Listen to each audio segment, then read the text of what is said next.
सबसे पहले आपको हम बता दें कि सप्लीमेंट्री रिजल्ट यानी जो पूरक परिणाम है जिसको कोर्ट में चैलेंज किया गया था, माननीय उच्च न्यायालय ने उसके सुनवाई करते हुए, आपको याद होगा कि 21 तारीख को यानी सुनवाई थी उसकी। सप्लीमेंट्री रिजल्ट का जो केस नंबर है CWJC 2337, इस मामले में सुनवाई करते हुए बिहार सरकार को और बीपीएससी को उन्होंने 4 सप्ताह का जो है वो समय दिया था। वो याद है इसके पहले। अब अगली जो सुनवाई होगी वो 19/6 को होगी।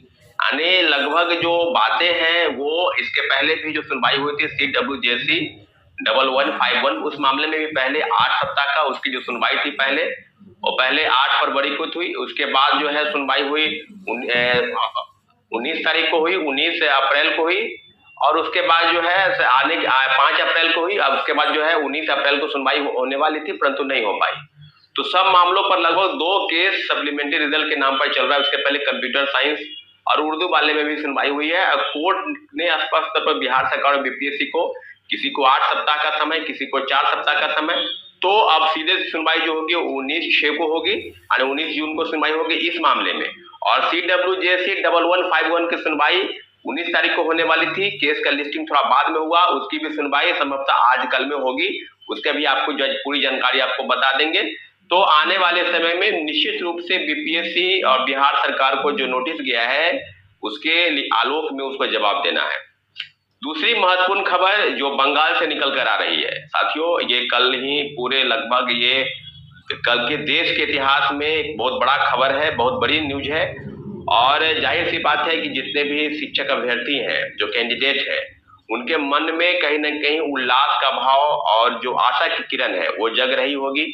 क्योंकि मेरे भी मन में सवाल है, क्योंकि माननीय उच्च न्यायालय ने, कोलकाता उच्च न्यायालय ने 2016 की वैकेंसी, जो शिक्षक बहाली की ग्रुप सी या ग्रुप डी की जो वैकेंसी आई थी वो पदों की, उसमें शिक्षकों की बहाली को लेकर जो बातें सामने आ रही है उसमें ममता बनर्जी सरकार को कटघरे में खड़ा किया है। और उस समय के तत्कालीन शिक्षा मंत्री पार्थ चटर्जी, उनको भी एक नोटिस के तौर पर आप देख सकते हैं, क्योंकि पूरी मामले की जांच कोलकाता उच्च न्यायालय कर रही थी और उसने पाया है कि लगभग 23 लाख से ज्यादा परीक्षार्थी अभ्यर्थी इस परीक्षा में शामिल हुए थे। और बंगाल के मामले में जो बातें हैं उसमें यह है कि सीबीआई जांच जो इंक्वायरी है वो चलती रहेगी, और जो लोग ज्वाइन किए हैं उनके खिलाफ में ये बातें हैं कि ब्याज सहित, यानी जो पैसा आप वेतन के रूप में सरकार द्वारा ले लिए हैं उनको आप ब्याज सहित चुकता करेंगे, उसको वापस करेंगे। कहने का मतलब है कि लगभग 8 वर्षों के बाद सुनवाई हुई है। 8 वर्षों तक ये मामला चल रहा था, और जिस प्रकार से घोटाले के आरोप बंगाल में ममता बनर्जी सरकार पर लगे, उस बात से अब पुष्टि हो गई है कि जो पैसे का लेन देन हुआ 5 लाख से 8 लाख, 8 लाख से 10 लाख, 15 लाख, जो भी पैसे का लेन देन हुआ, सारे पैसों को लेन देन के लेकर और लोगों को, शिक्षकों की बहाली की गई बंगाल में। हूबहू उसी प्रकार से जो आप ये कह सकते हैं कि बंगाल तो एक ट्रेलर है, तो असली पिक्चर जो है वो क्या बिहार में दोहराई जाएगी, क्या इस प्रदेश में दोहराई जाएगी? क्या इस प्रदेश में घोटाला लेकर या घोटाले कर आप शिक्षक बहाली में घोटाला नहीं कह सकते हैं कि बड़े पैमाने पर आज भी कटिहार में 15 कंप्यूटर शिक्षक पकड़ाए हैं, जहां से उनके पास फर्जी प्रमाण पत्र हैं और ज्वाइनिंग के उनको बताया गया है कि इनके पास ये अमुक प्रमाण पत्र नहीं है, फिर भी उनको ज्वाइन कराया गया।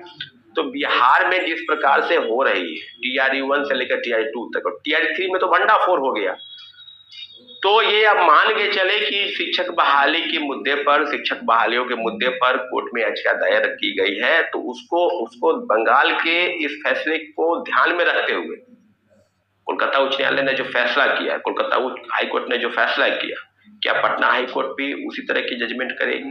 क्योंकि जो बहाली प्रक्रिया है, जो सरकार कह रही है कि 3 महीने में 2 लाख लोगों को नौकरी, उसमें से भी 28,800 नियोजित शिक्षक पहले फेज में और दूसरे फेज में 11,700, वो उनका आंकड़ा है। हम लोग का आंकड़ा है कि लगभग दोनों फेज मिलाकर 55,000 से 60,000 नियोजित शिक्षक वो TRU 1 और TRU 2 दोनों मिलाकर पास कर गए।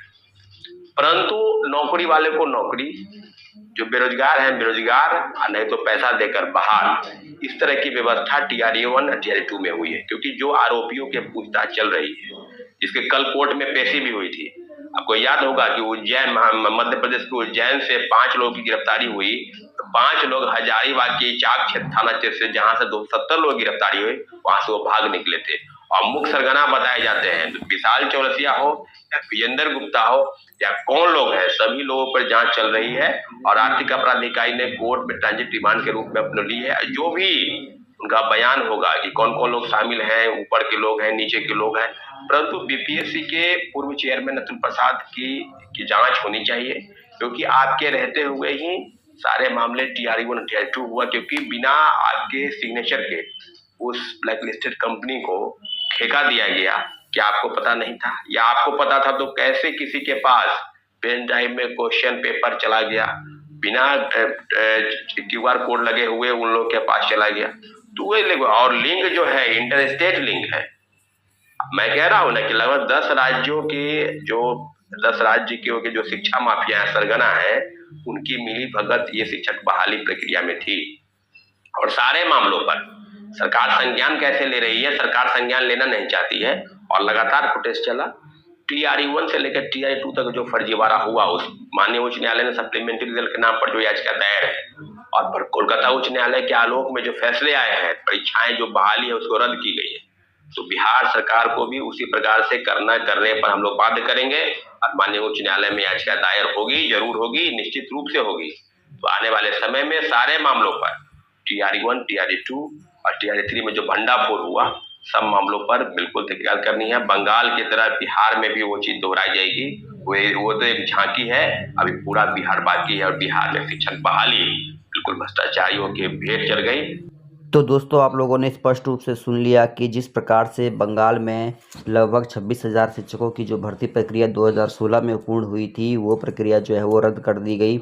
इसी प्रकार से मैं आप सभी को ये बता दूं कि बिहार में भी अब शिकंजा जो है कस सकता है। और मैं आपको ये भी बता देता हूं कि कोर्ट के आगे ना CM है ना PM है। अगर कोर्ट मामला को संज्ञान में लेता है तो चाहे वो अतुल प्रसाद जी की भर्ती हो या फिर पहले की छठे चरण के तहत की गई भर्तियाँ हो, अगर किसी प्रकार का कोई घोटाला किसी में भी देखने को मिला है, तत्काल प्रभाव से इसे निरस्त किया जा सकता है। तो बहुत अच्छी खबर है और वीडियो को शेयर कर दीजिएगा और पल पल लेटेस्ट अपडेट के लिए चैनल के माध्यम से लगातार बने रहे। धन्यवाद दोस्तों। जय हिंद, जय भारत।